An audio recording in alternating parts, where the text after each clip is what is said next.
happy Thanksgiving. We're thankful for you on this Thanksgiving Day for being a listener here on the Clay Travis and Buck Sexton Show.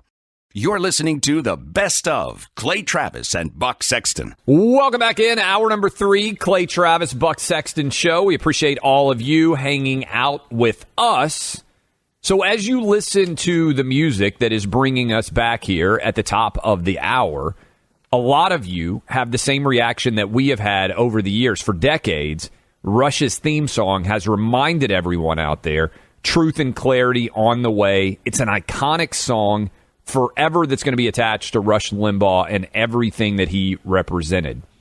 As we come up on the 1-year anniversary of this show, these song rights are expiring, and we wanted to take this time, Buck, and we talked a lot about this behind the scenes as this song rights are expiring. We wanted to take the time to find a song for this show that could be as iconic and irreplaceable in the future, and also that would feature a band that really loves and respects what our political beliefs are, because as a lot of you out there know, there are a lot of bands that do not respect what we believe in every day.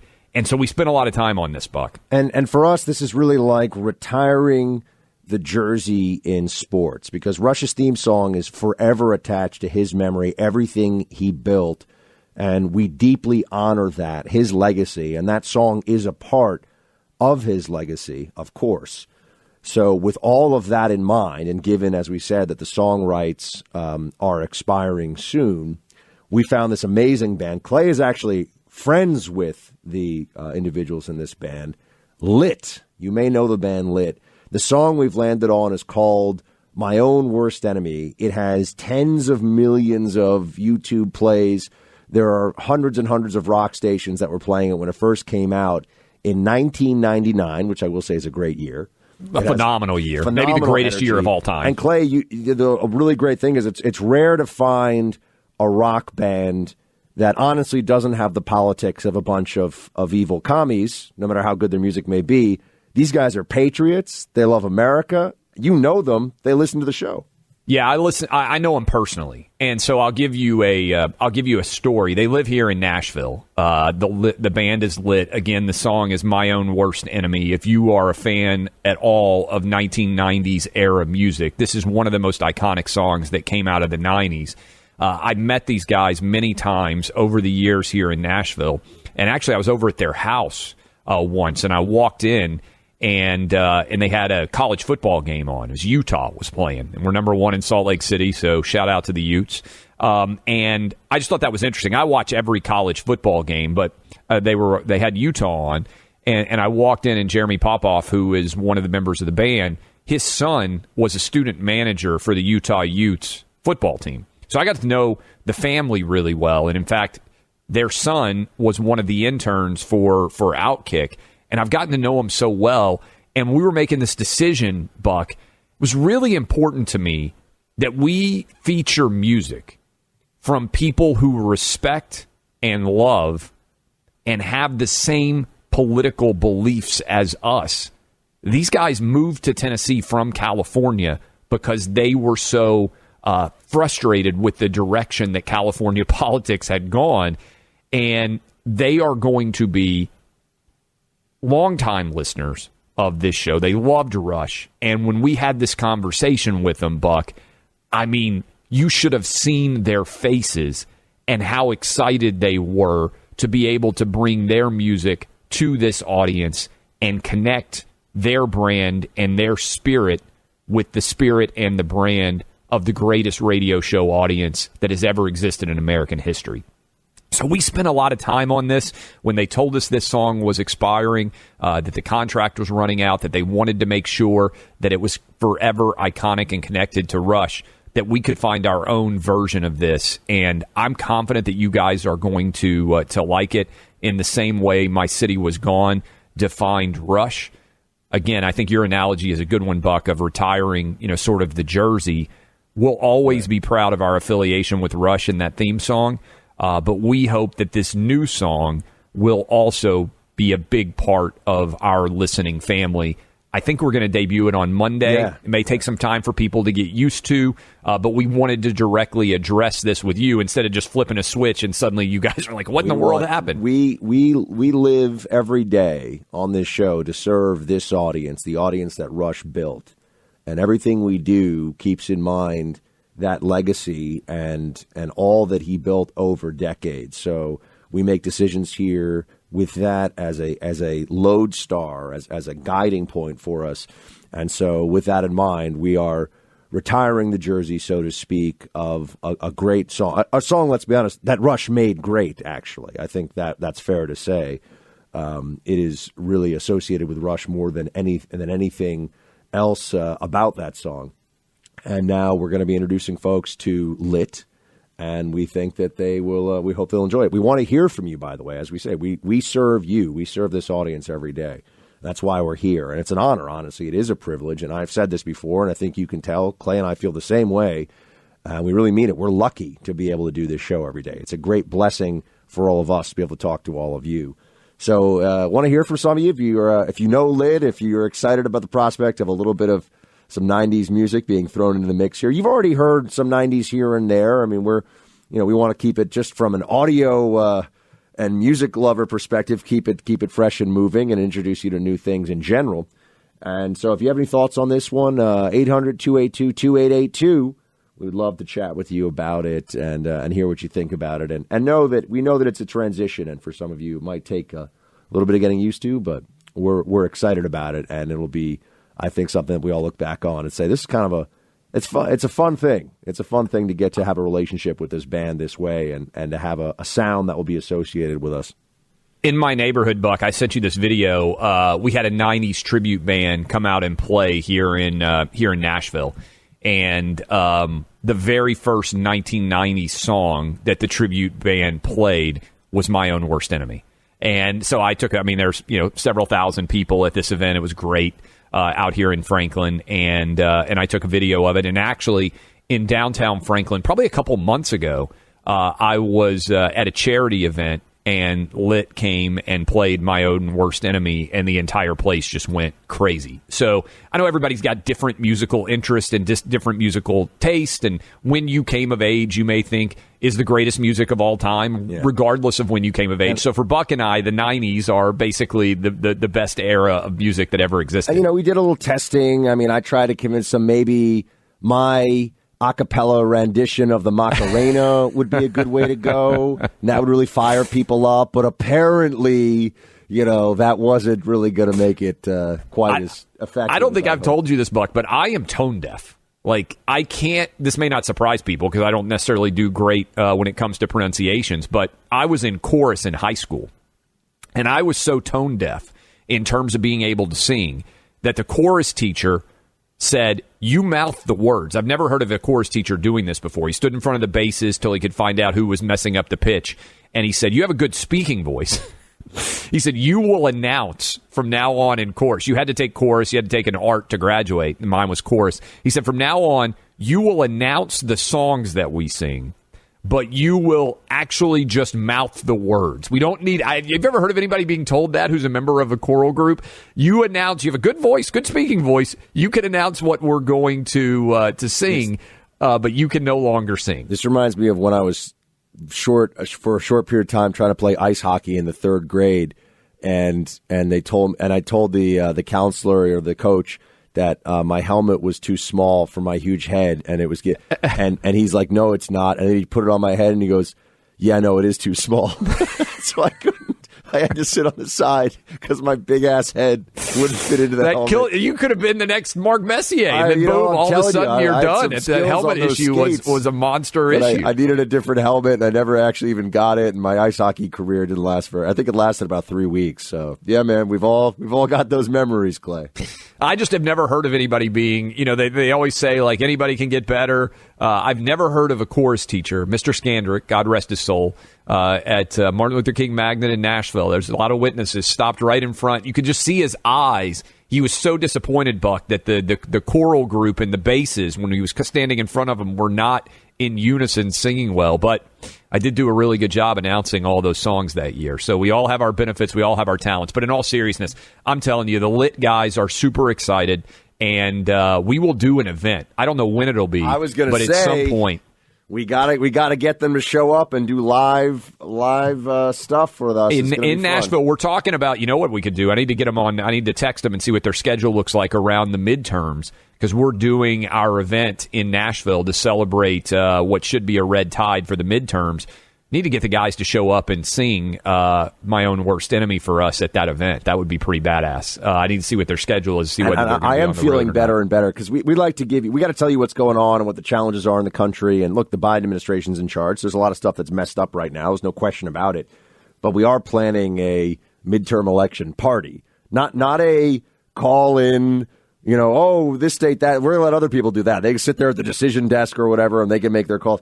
We're going to be rocking out, and maybe really rocking out, because it is looking like it'll at least be a restoration of sanity in the November election. I don't want to get too far ahead of ourselves, but it is looking pretty good right now. And so if we could have Lit play there, I mean, honestly, I don't know if there is a band that can transport you to the late 90s faster with a song. I mean, they're right. You're right up there. It's iconic in the way that like Bittersweet Symphony and some of those other great song too. Very 90s songs. We'll play it for you if it's not already queued up. I hope it is. We'll see if we can play it for you coming out of the next break as we come in for the next segment, if you guys haven't yet heard or not exactly sure of what that song sounds like. It's the choral, right, that you will hear as we start each of the hours going forward, I believe, on Monday. So I just want to let you know where it was coming from, why it was happening, the background there. And we continue to thank you guys for supporting the show as we continue to grow and continue to fight the battles that Rush would be fighting himself if he were still with us today. Welcome back, everybody, to Clay and Buck. We loved the movie Top Gun Maverick, as you all know. And we said, we should get somebody who actually knows a whole heck of a lot about flying. Joining us now is Joe Flatley. He was a real-life Top Gun fighter pilot instructor. He's a third-generation naval aviator, retired Navy FA-18 strike and fighter pilot, and F-5 adversary pilot. Joe, thanks for calling in to Clay and Buck. We appreciate it. Oh, yeah, glad to be here. Thanks for having me. So what was you actually were the guy, or among the guys, I should say, training folks in Top Gun. What was some of the best stuff that you saw in the movie? I mean, in terms of the flying, the way they depicted the program, we just want to know, what did you think? Yeah, well, it was a good movie. It was a great sequel to the first one, which came out when I was just going through advanced jet training, so just about to finish up pilot training and getting ready to go off to fly F-18. So, yeah, it was. The first movie was great, and this was a great sequel. And the flying scenes in this, I thought, were much better. Yes, it was kind of hard to tell actually how much CGI was going on. There, obviously, some of the flying scenes. Well, not obviously, probably to the lay person, but. Airplanes, the proximity they had in the movie, the airplanes to each other as they were fighting, probably not that realistic, but for cinematographic reasons, that's the way you have to present it. But still, very, very well done, I thought. And again, hard to tell what the CGI was in there, except maybe in a couple instances. So, if there was some, and I'm sure there was. So. Joe, when 1986, when the original Top Gun came on, I believe the overall naval recruiting went up like 500% for people who have forgotten what an unbelievable hit that movie was back in 1986. As a guy who was training as a Top Gun pilot back in 1986, what was it like for that movie to come out? And did everybody think you were lying when you were out at the bars and you would say, hey, I'm actually a Top Gun fighter pilot? Because I imagine that became a pretty popular line for guys to be dropping all over the place. Yeah, I think, it gave us all something to be full of ourselves about. Not that we weren't already, but yeah, it was the timing was good for a guy like me. And then, and like you said, recruiting boom. And that lasted a while. And it's funny, after that, I got to go to the premiere out in San Diego, and it was all Navy. Some civilians were out there, but basically they ran the premiere for the Navy people that put it on. And one of the discussions afterwards was that this was probably going to be another boost for naval aviation, with the comment being that this war that we're we're now pretty much out of. The beginning or all through, actually fairly good recruiting for special ops, whether, whichever service it was. And that I don't know that naval aviation has suffered, but I think they're ripe for another recruiting boom now with this movie. Joe, what can you tell us about the selection process into Top Gun? I mean, since you were a Top Gun instructor, obviously you had a number of people coming through in those classes. How does one, I mean, for some of we probably have some people listening right now, by the way. We have a huge military audience, both active and former military, or current and former military. So we might have somebody who's, 15, 16 listening, goes, I want to go into a Top Gun program. How does that work? Well, just to clarify, I was a Top Gun trained adversary pilot. They run a course, and I don't know what the latest is on timing wise, but back in my day, it was a 10-week course, and then I went through the first 5 weeks as an adversary pilot. Then I was qualified to go out and teach as an adversary on the adversary. So adversary being, we were the bad guys. We'd go out and simulate enemy forces, whether Russian or whatever tactics, and we were right next. Kind of like Merlin in the original movie, right? Isn't that? There you go. Perfect. Yeah, that was exactly it. Flying the F-5, which was what which the bad guys were flying in the first movie. So, which is still being flown as an adversary today. But so that's what I did. But yeah, to get there, obviously it's the cream of the crop. The Top Gun instructors themselves are next level. Probably a terrible comparison, but it would be like a doctor specialist. Versus a physician's assistant in the family practice. Terrible comparison, but the Top Gun instructor versus an instructor like myself. But to get there, it's selection. You've got to do well. You got to be basically recommended for that job, and then you got to get through it. And it's a pretty arduous program those guys go through just to teach the classes that they teach. From the Top Gun program, Joe Flatley, everybody. Mr. Flatley, thank you very much, sir, for calling into Clay and Buck. We appreciate it. Hey, thanks for having me. I was happy to be here. Thanks so much. Third-generation fighter pilot. That's pretty badass, Buck. That's as badass as it gets. Yeah, that's crazy to think about, right? Your grandfather fought against the Japanese in the Pacific, and then all the way up through the movies today and everything else. I mean, that's my incredible. Grandfather was in the Navy, but he was on the USS Bataan, so he was at Leyte Gulf. Didn't talk about it very much until later on. Then he would talk about it occasionally.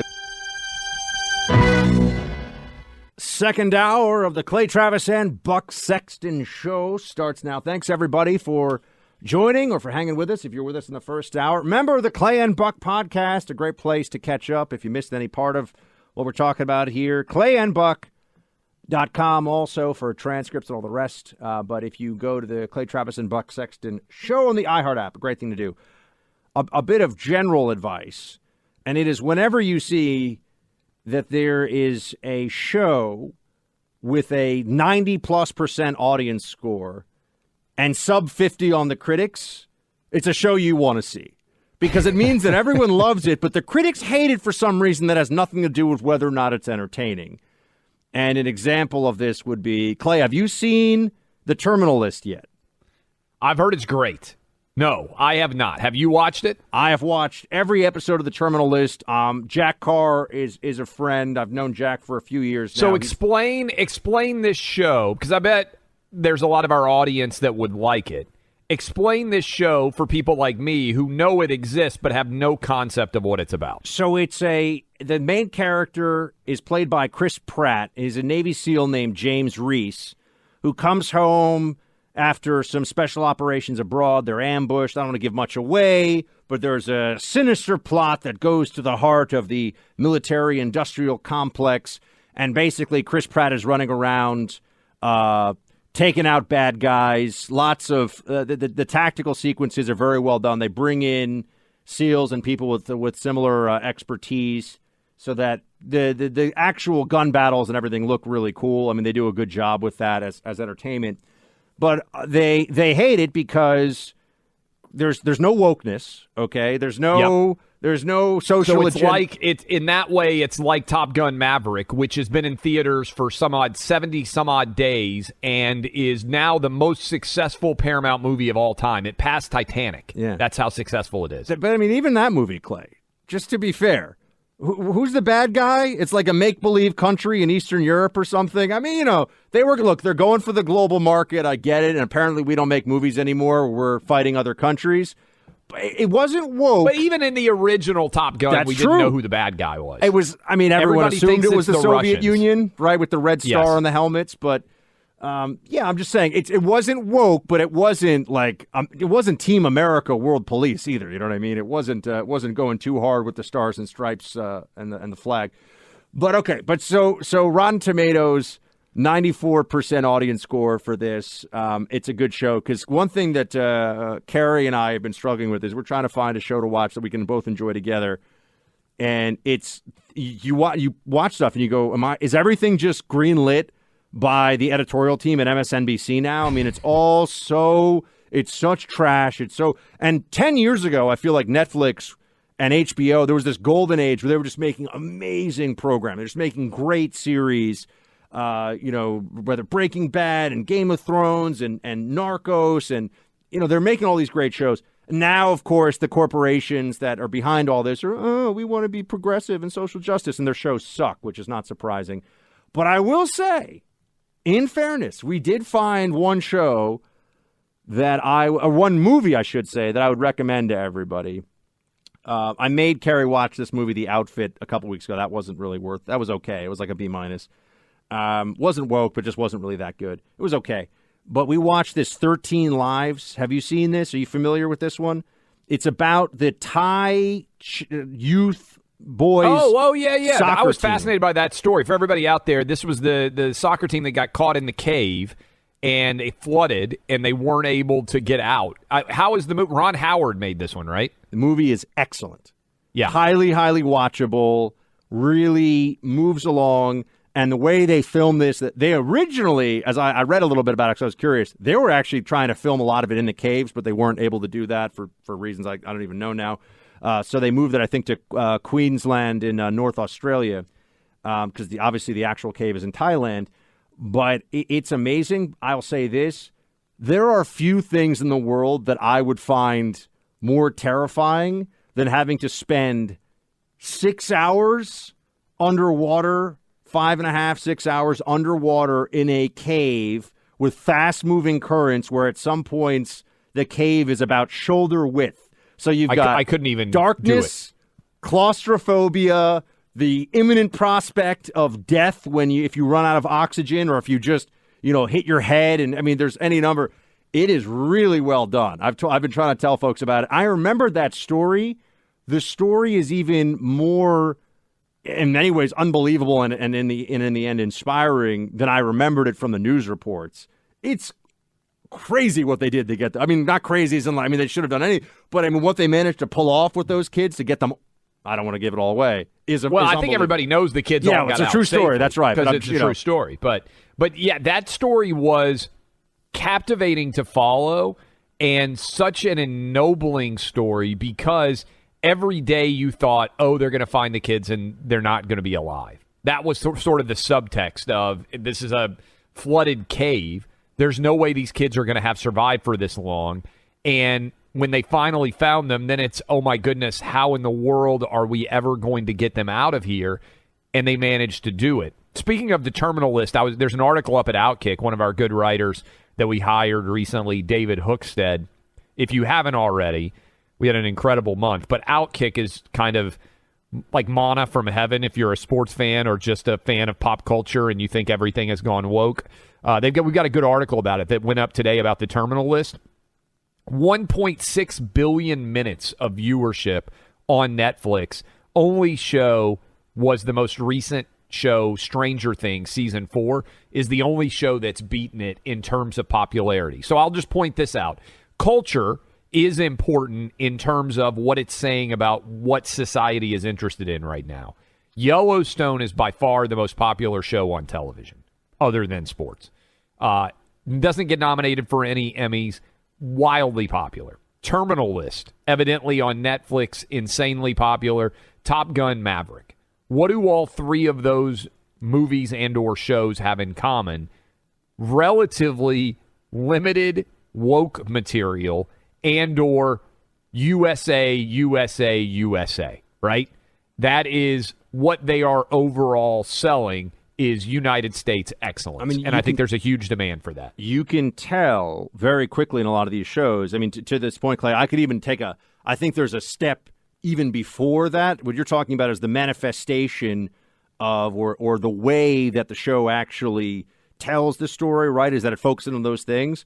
I think it really also comes down to when they're sitting in the writer's room, is the most important thing that they want to entertain and engage the audience, or is it that they want to get a pat on the back for the agenda and the messaging behind this?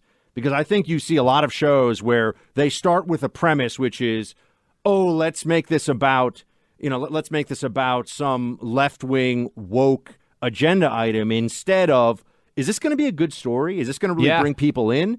And, you brought up, what was the huge show that everyone's, oh my gosh, why is this such a success? Similar numbers, I think, to Yellowstone from years ago was The Walking Dead, right? It was, and The Walking Dead's a show where you take a graphic novel and you're just trying to make the most engaging entertainment possible. There's some broader lessons about parenting and, survival and other things in there, right? But overall, you're not getting a political lecture with with The Walking Dead. You're just watching something that's meant to entertain you. Whenever they do that, there's success. When they're giving you a lecture about woke politics, people increasingly are saying, I just don't want to watch this. Yep.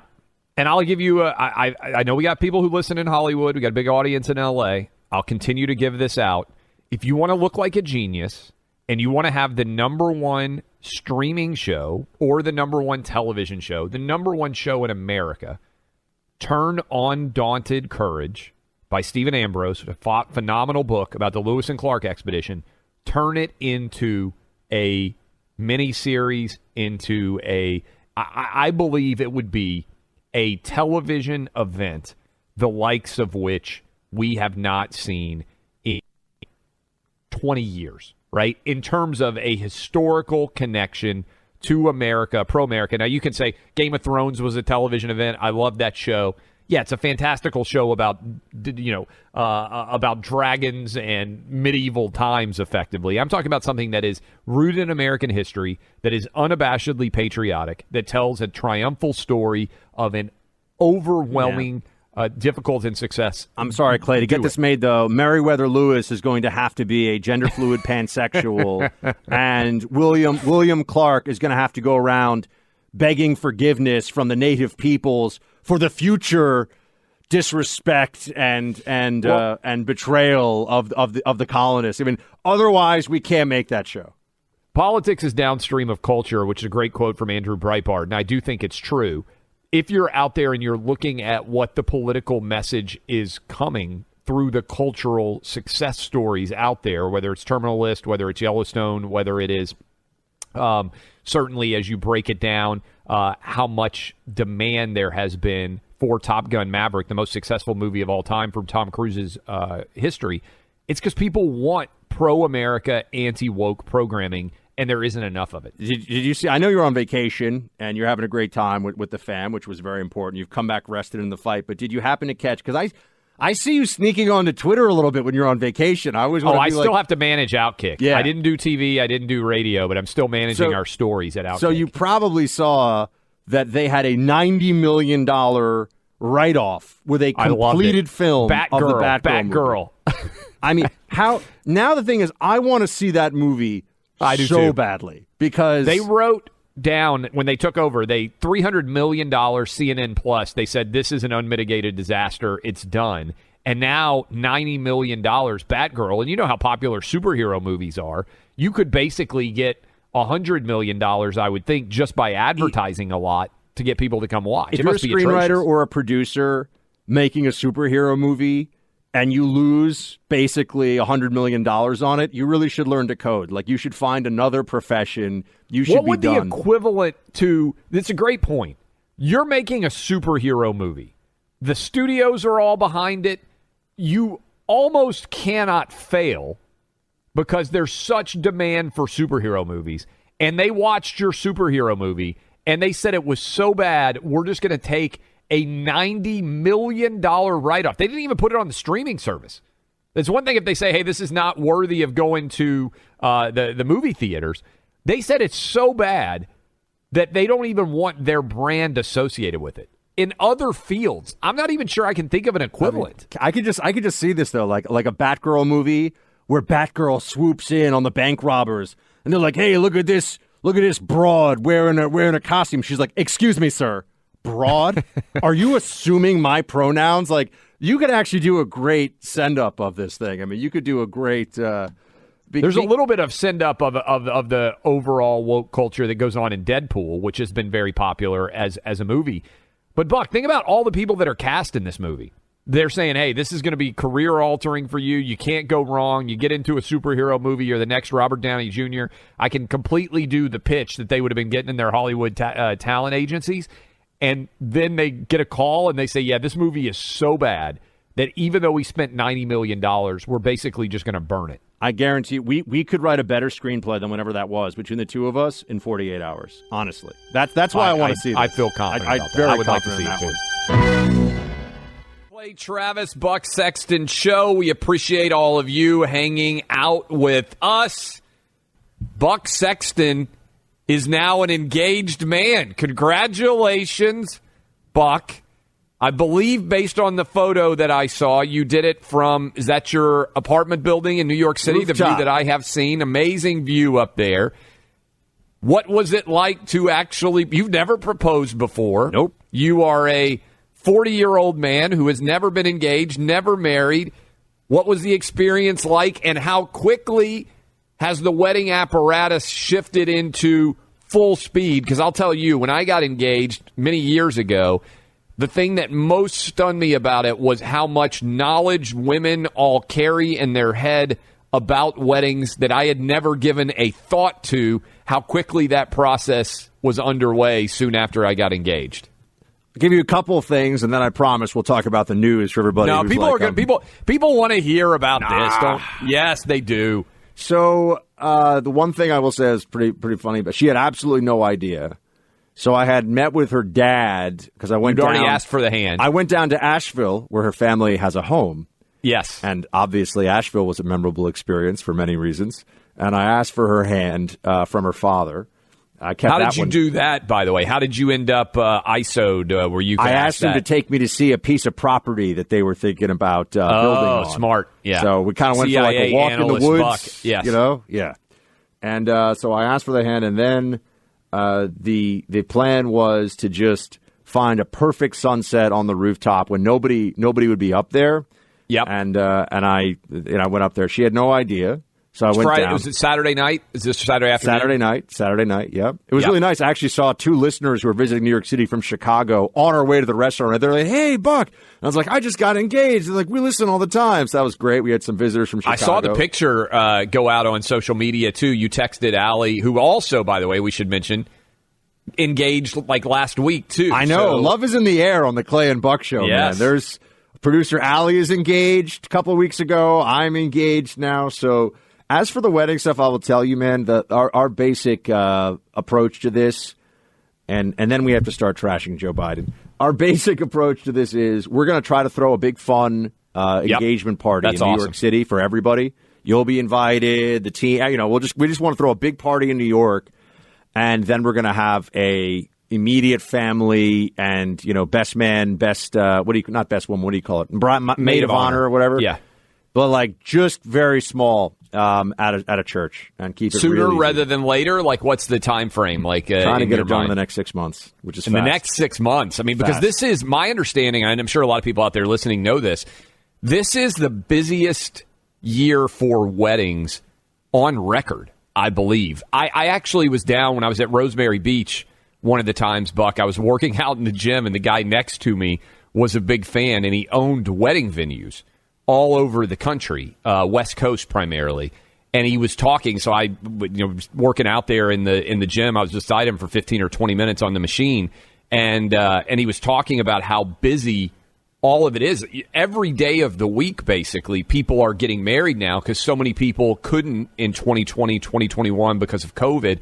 And 2022 is supposedly the biggest wedding year ever. So this is stressing me out a little bit now. So yeah. I'll have to figure all this stuff out. But yeah, we're going to get married, so there we go. It's fantastic. All right, so let's go. Well, congratulations. The pictures are up on social media. They should be up on clayandbuck.com if they're not already. If you want to go see Buck proposing to the lovely Carrie. And Carrie's a producer at Fox News, for anyone who's wondering. So that's how Carrie and I, that's the connection. That's how we know each other, and that's how it all got going. That's awesome. Well, and her dad is a third-generation fighter pilot, so you thought you were kind of a badass because you're a CIA analyst formerly. And it's good to be your humble. Father-in-law is way bigger of a badass. Let's just be honest. Good to be humbled. So